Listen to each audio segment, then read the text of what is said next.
Hey, Faith family, this is Pastor Ben, and I want to introduce to you the next book in our Bible reading plan, the book of Ecclesiastes.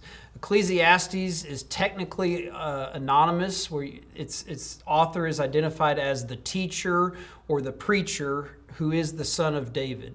And while the identity of this teacher is technically not revealed, traditionally it has been believed that it's King Solomon, David's son, who is actually writing this book.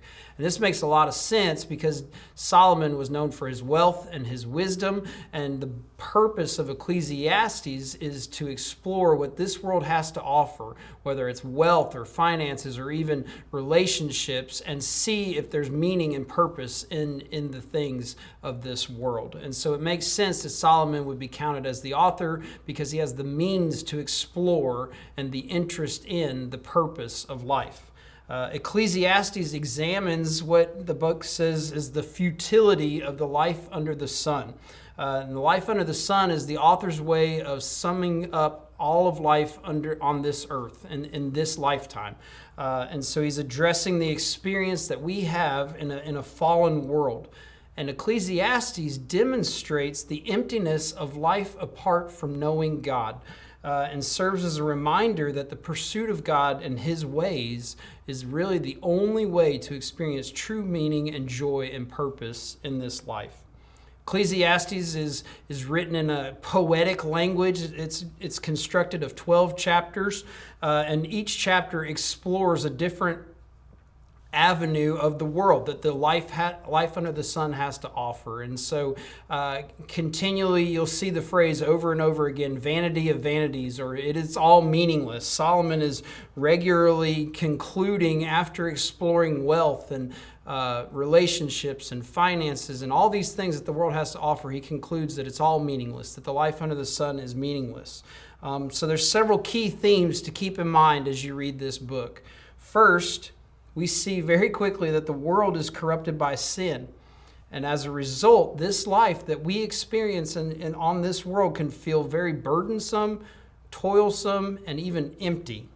He uses the word meaninglessness and vanity over and over again.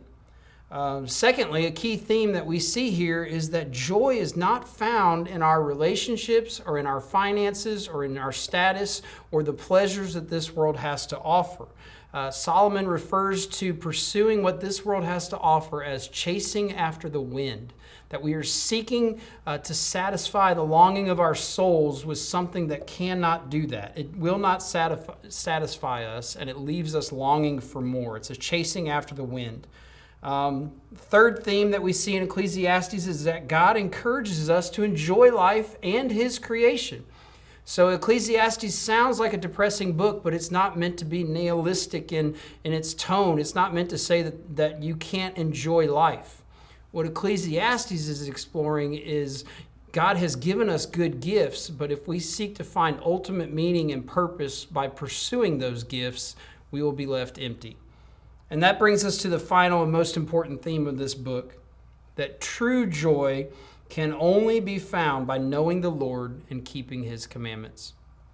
The conclusion of Ecclesiastes says this, that in the end of the matter, to fear God and to keep His commandments is the way to experience meaning and purpose in this life.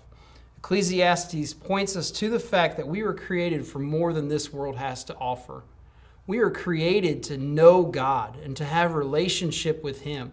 And it's only as we have relationship with Him that we are able to truly enjoy the good gifts that He's given us in this life. And we find purpose and meaning not in pursuing those things, but in knowing Him.